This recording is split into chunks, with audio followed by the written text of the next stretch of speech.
Morning. Meeting Roger the other day up at Organic Lee, who fixed my bike, made me start thinking about the repair movement, which I never really thought of it as a movement before, but it got me thinking that actually I'm just as guilty as anyone else of chucking things away if they're slightly broken, and I don't often feel like I have time to dedicate to looking after what I already have. So today's episode is going to be all about repair.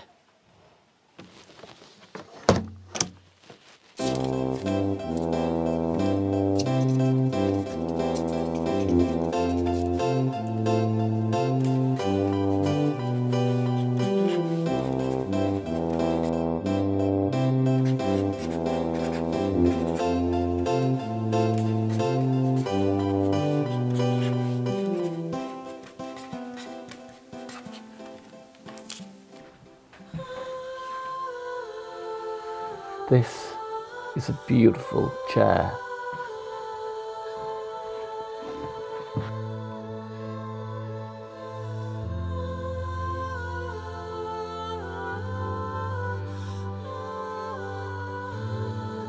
This beautiful chair has been in my family for years. We've sat around the table for countless meals. The children were small on this chair. The children grew bigger. And yet during lockdown, maybe because I put on a few pounds, something terrible happened.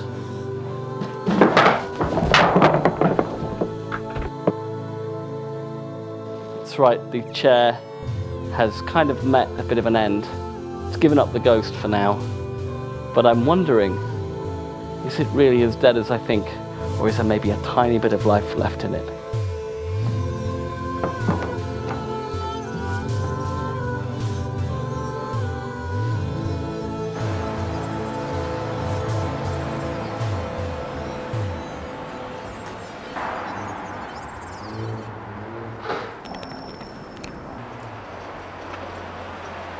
So we're here at the Bell.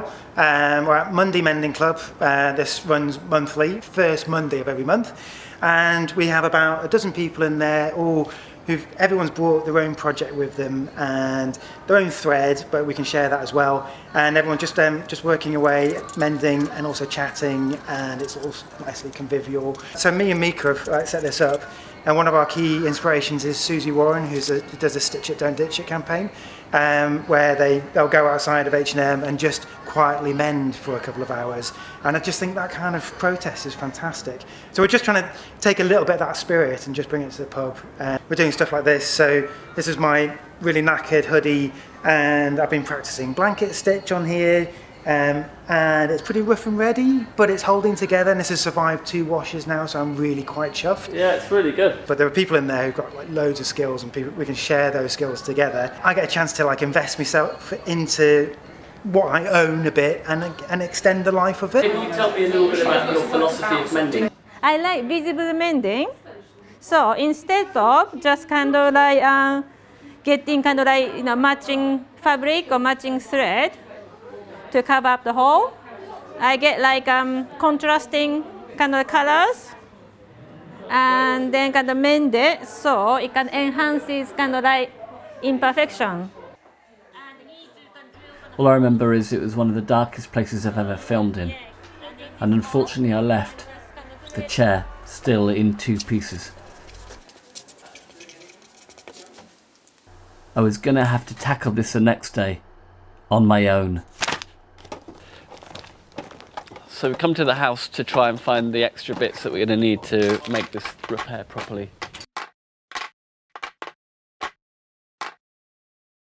Let's kick the ass out of this chair. Oh my God, look at that.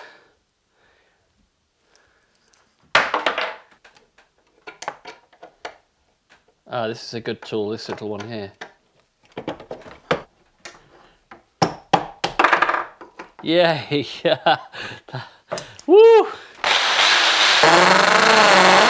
My emotions are poised between hope and just cannot be bothered anymore as well.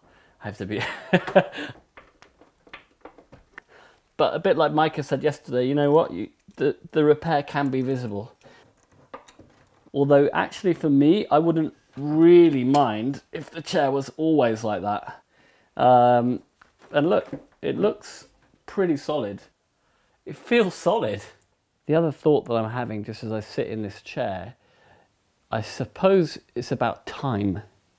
Again, something I noticed in the middle of making this little short film about how I'm continually feeling that I don't have enough time to look after things which are broken, you know, to try and mend things.